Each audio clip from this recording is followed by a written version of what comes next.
سلام كم يتعلو خبركم تعزبتين لومي قدام عسرة تحساس تدالو زيناو مسنادو حزنا فليمنا لنا نمكتالكم بخبر زعدم صحاتكم تصنح ميكي على حرقو فلماق مكانت وتاتو فيلم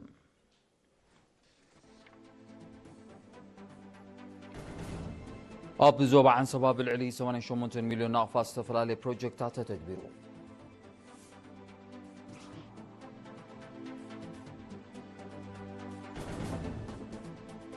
ماكلاي بايتو هاجراو محبر دقان سيرتام مبل عصرتو كلت سروع غيبوا بس مراك انعو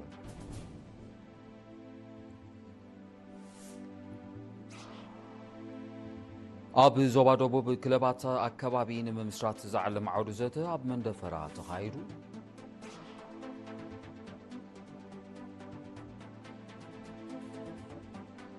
اب زيناتات وصاي امريكا بسلماوي وقيانوسن بحر كاريبيان بتكايرو زلا سرحت العلي 100 اسغاغر تعس فارس كم زقتل حبيرا نيجيريا قدمي 10 معلتات كلاير بوركينا فاسو بمتحسا وقعوا يقريتا حديدا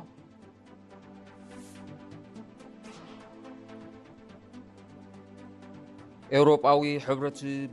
بوقعوي مختام نايتي مسقصري مركوسور زصونحو نغداو سمع انا وحوام زرزر زينا اب زوبا عن سباب العلي 88 مليون نقفا استفلالي بروجكتات لمعت تتكبيرهم وكل رينا تسفان كيل جبريس نزدالو زيناو تصبصاب دانيت جبريوت كتوربيع من محدار زوبا عن سبا أب كلتشحن إسران حموشتن بالعلي 88 مليون نقفاز تفلالي بروجكتات كم التسلاسلة كاب 10 شك ساب 10 تحساس أبكرن أب زكايدو عمتاو جمجام قليتوم أبتي بكل الأزوباتات أنا فر منسترتات محبرات أب تعمم مدباز نبرة حيالن دخومن قدني بعمق أزتا جمجملو أخيبا اتي بهزبن أكلات منقستن زتا سلاسلهن تساون لمعتاون مدبات مسرحن متسقان انديقاتات تكالات مرتي تعنا كالاي درجة ترقياتاتن كالئن كم زتقال تحبيرون أب مداي حرشا لعلي 58 شي هكتار أكال ترتاتن قبعان كم اتزرقن أستات 477 شح كونتال اتوت كم اترخبن إزدما كابتناي زحالف عامت ب10 800 مئتاويت كم زتحت تحبيرون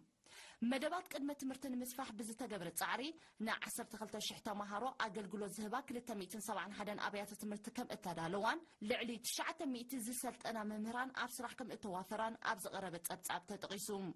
تساتفت بواغنم مئكاب قبر مريتن تريتن بعتب كسرحلو بزي فقد نقدي زنقفا تكالات قوت اتصرك كبرلن كم اون جغن الناس زتفتصملو من بجزاء قفعتات زتخايدلو من بوتاتات بنصور ملكتاتن حبريتان كغبرلوم زبلن كالئن لبواتات اقربوم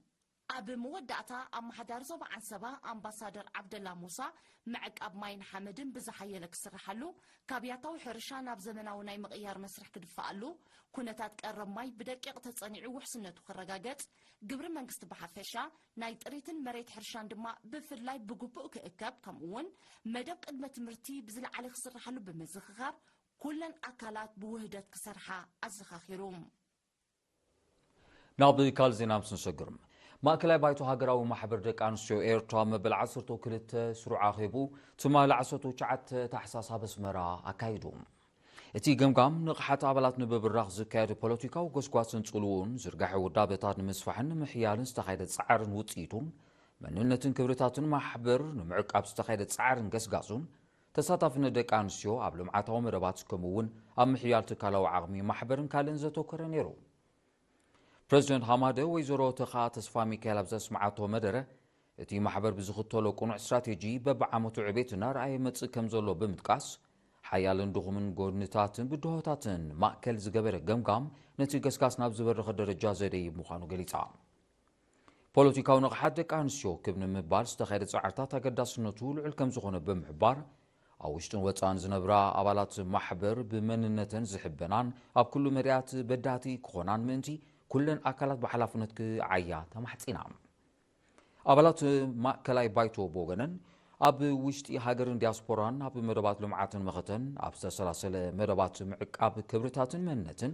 محيال ودابتا دك أنسيو بعينت موقاد قرأت لودتاتن تم حلالفت حماماتن كمون مدنفع زينا وصرحات بزرزر زتين أب مودات أب متصاي كتبقر نستوت أنا مدبات زحقز حساباتن لواتاتن أغربا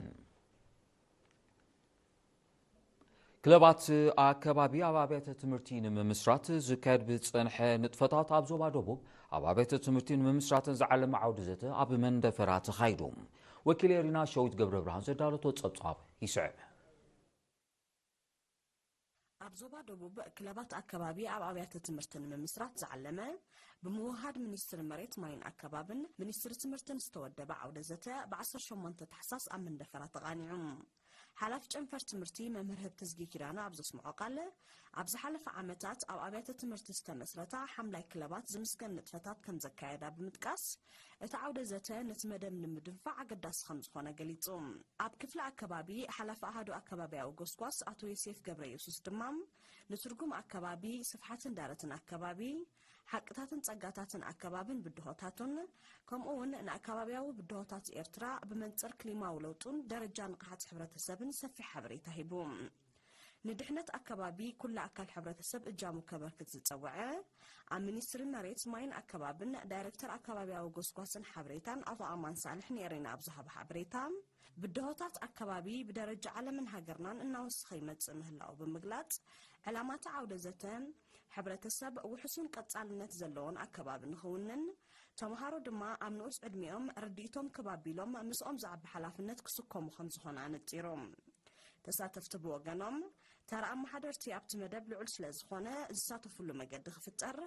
ኣብ ኣብያተ ትምህርቲ ዘሎ ቀመማት ቤተ ፈተነ ብግቡእ ክውገድን ዘድሊ ስልጠናታት ክውደብን ሳዕቢናት ኤሌክትሪካውን ኤሌክትሮኒካውን ጓሓፋት ንምውጋድ ድማ ስጉምቲ ክውሰድ ተላብዮም ኣብቲ ዕለት ንቑሕ ኣከባቢያዊ ኣተሓሕዛ ብዝብል ኣርእስቲ ናይ ቅብኣ ስራሓትን ጎስጓስን ክካየድ ከሎ ምስ ኣከባቢ ብሓፈሻ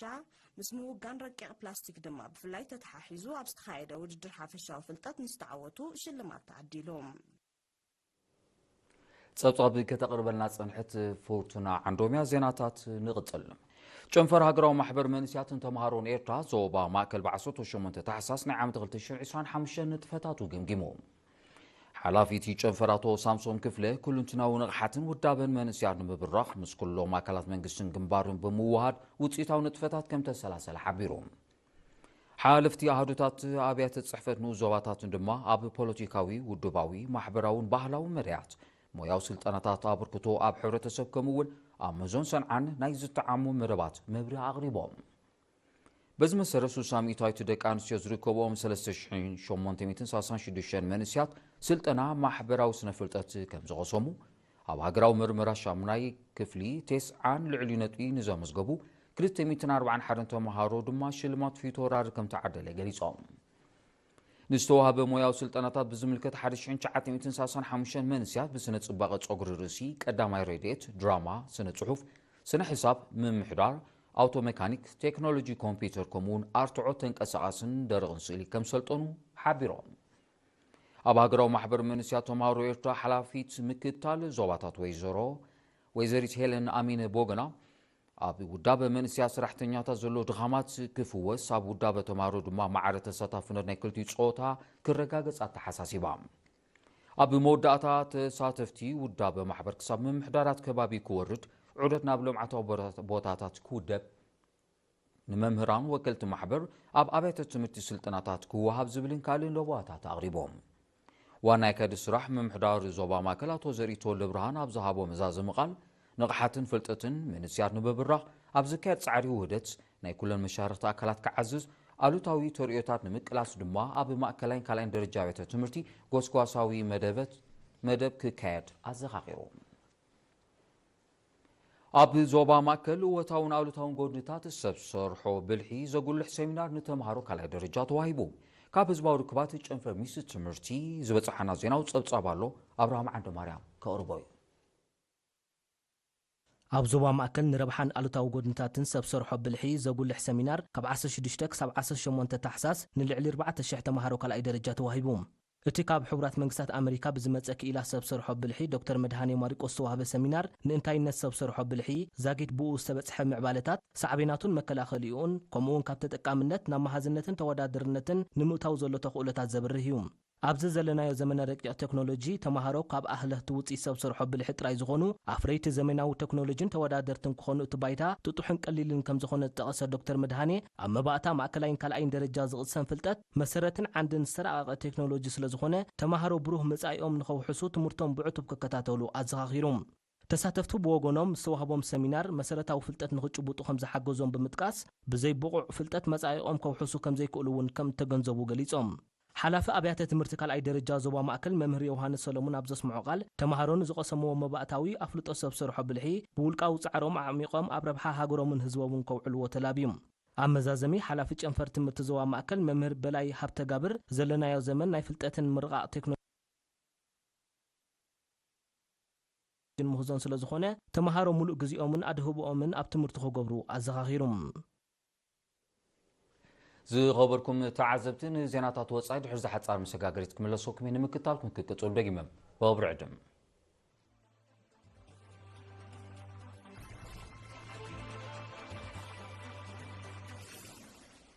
ዜናው መሰናዶ ኤርቲቪ ናውጥለ ይዝغርኩም ተዓዘብቲ ስለምክታልኩም ኣዝየ መስግን ዜና ወጻኢ ኣሜሪካ ካብ ዝሓለፈ ወርሒ መስከረም ኣብ መብረቓዊ ክፋል ሰላማዊ ውቅያኖስን ባሕሪ ካሪቢያን ብተካይዱ ዘላ ኣንጻር ዕፀ ፋርስ ዝቐንዕ ስርሒት ልዕሊ 100 ኣሰጋገርቲ ከም ዝቐተለት ሓቢራ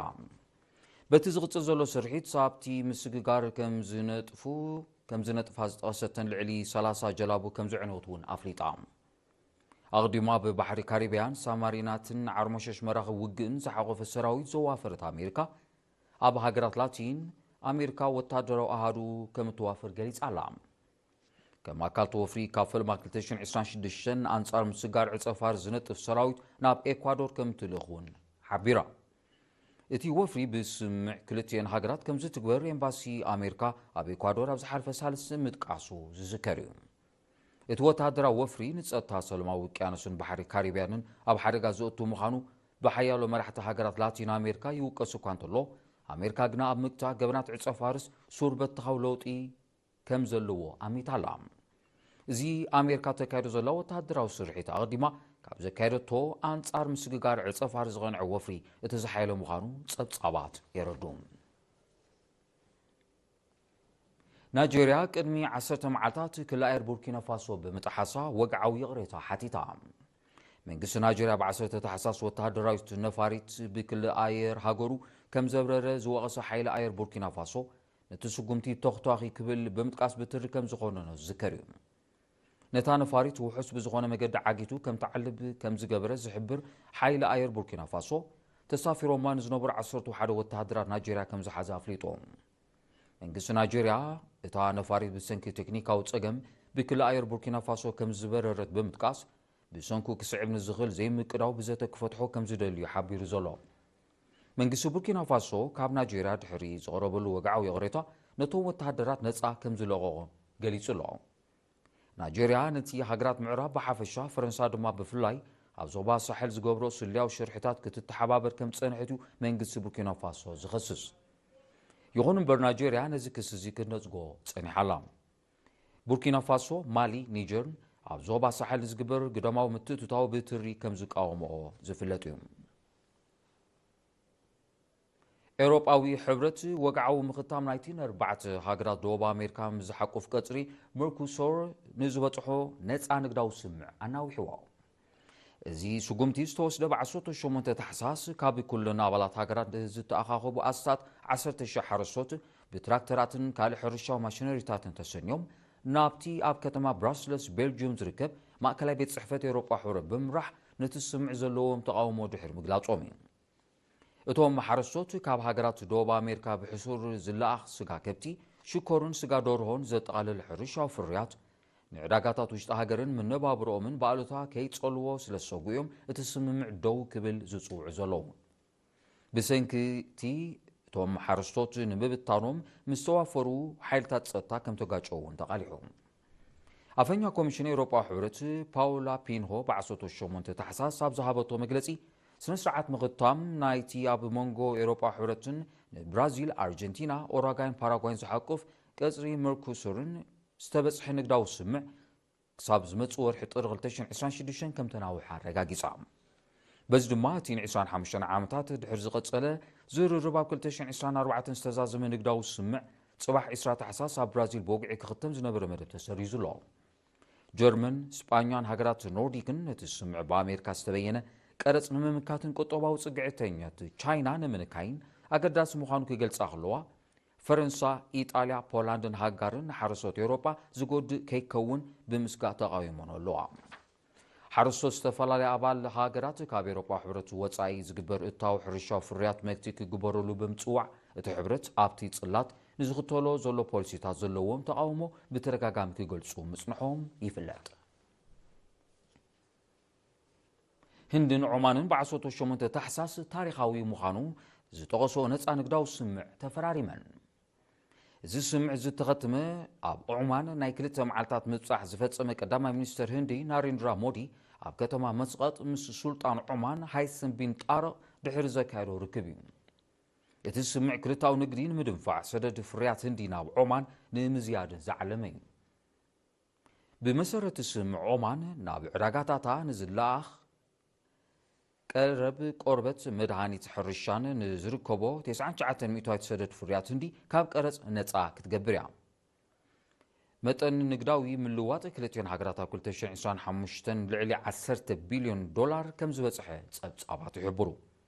ህንዲ ኣብ ወርሒ ለካቲት 2021 ምስ ማውሪሽስ ኣብ ወርሒ ለካቲት 2022 ምስ ሕቡራት ኢማራት ዓረብ ኣብ ወርሒ ሚያዝያ 2022 ምስ ኣውስትራልያ ኣብ ወርሒ ለካቲት 2024 ንስዊዘርላንድ ኖርዌይ ኣይስላንድን ሊኽተንስታይን ምስ ዝሓቆፍ ማሕበር ነፃ ንግዲ ኤውሮጳ ማለት ኢፍታ ኣብ ወርሒ ሓምለ ናይ ዝዓመት ድማ ምስ ብሪጣንያ ተመሳሳሊ ስምዓት ከም ዝኸተመት ጸብጻባት ይሕብሩ ኣሜሪካን ኪዳን ሰሜን ኣትላንቲክ ኔቶ ኣጽዋር ክትሸጠሉ ዝኽእል ናይ ልዕሊ 136 ሚልዮን ዶላር ስምዕ ኣጽዲቓ እቲ ሓድሽ ስምዕ ንኣባላት ኔቶ ዝኾና ጀርመን ኢጣልያን ሆላንድን ዝኸውን ኣገደስቲ ኣካላት ሚሳይልን ዮሬታ ኒክለሳዊ ኣገልግሎት ከም ዘጠቓልል እዩ ዝሕበር ዘሎ እቲ ስምዕ መሸጣ ዓቕሚ ስርዓተ ምክልኻል ኣየር ኣባል ሃገራት ኔቶ ንምጉልባት እውን ዝዓለመ እዩ እቲ ስምዕ ንረብሓታታ ፖሊሲ ጉዳያት ወፃእን ዕላማታት ሃገራዊ ድሕነትን ኣሜሪካ ዝድግፍ ከም ዝኾነ ትካል ምትሕብባር ፀጥታን ምክልኻልን ዘውፅኦ መግለፂ ኣፍሊጡ ብመሰረተ ካብ ፔንታጎን ዝተዋሃበ ሓበሬታ ኩባንያታት ምክልኻል ኣሜሪካ ኮንትራት ናይቲ ውዕል ወሲደን ኣለዋ ሩስያን ዩክሬንን ትማል 19 ታሕሳስ ኣስከሬናት ኣብ ኩናት ዝተቐትሉ ወተሃደራት ተለዋዊጠን እዚ ምልዋጥ ኣስከሬናት ኣካል ናይቲ ኣብ ዝሓለፈ ወርሒ ሰነ ኣብ ከተማ ኢስታንቡል ቱርኪ ዝተበጽሐ ስምዕ እዩ ተሓጋጋዚ ፕሬዚደንት ሩስያ ቭሎድሚር ሜዲንስኪ ሩስያ 1,000 ኣስከሬናት ዩክሬን ከም ዝረከበትን 26 ኣስከሬናት ከም ተቐበለትን ኣብ ማሕበራዊ መራኸቢታት ኣብ ዘርግሑ ጽሑፍ ሓቢሩ ዩክሬን ብጠቕላላ ልዕሊ 15,000 ኣስከሬናት ወተሃደራታ ካብ ሩስያ ከም ተረከበት ጸብጻባት ይሕብሩ ሩስያን ዩክሬንን ኣብ መጀመርያ ወርሒ ሰነ 2025 ኣብ ከተማ ኢስታንቡል ቱርኪ ኣብ ዘካየዶ ቀጥታዊ ዝርርብ ትሕቲ 25 ዓመት ዝዕድሚኦም ምሩኻትን ኣስከሬናትን ኣብ ኩናት ዝተቐትሉ ወተሃደራትን ክለዋወጣ ከም ተሰማምዓ ኣይርስዕን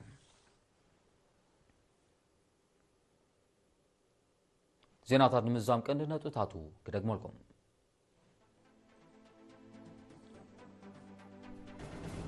ኣብ ዞባ ዓንሰባ ብልዕሊ 88 ሚልዮን ናቕፋ ዝተፈላለየ ፕሮጀክታት ተተግቢሩ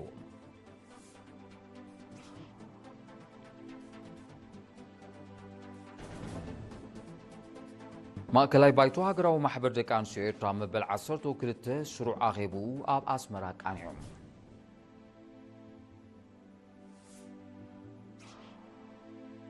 ኣብ ዞባ ደቡብ ክለባት ኣከባቢ ንምምስራት ዝዓለመ ዓውዲ ዘተ ኣብ መንደፈራ ተኻይዱ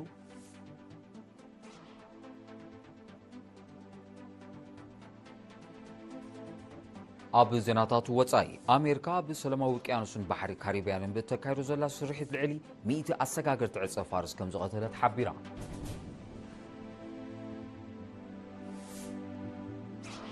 ናይጄርያ ቅድሚ 10 መዓልታት ክለኣየር ቡርኪና ፋሶ ብምጥሓሳ ወግዓዊ ቅሬታ ሓቲታ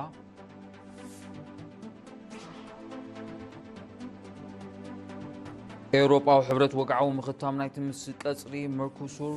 ዝበጽሖ ንግዳዊ ስምዕ ኣናዊሕዎ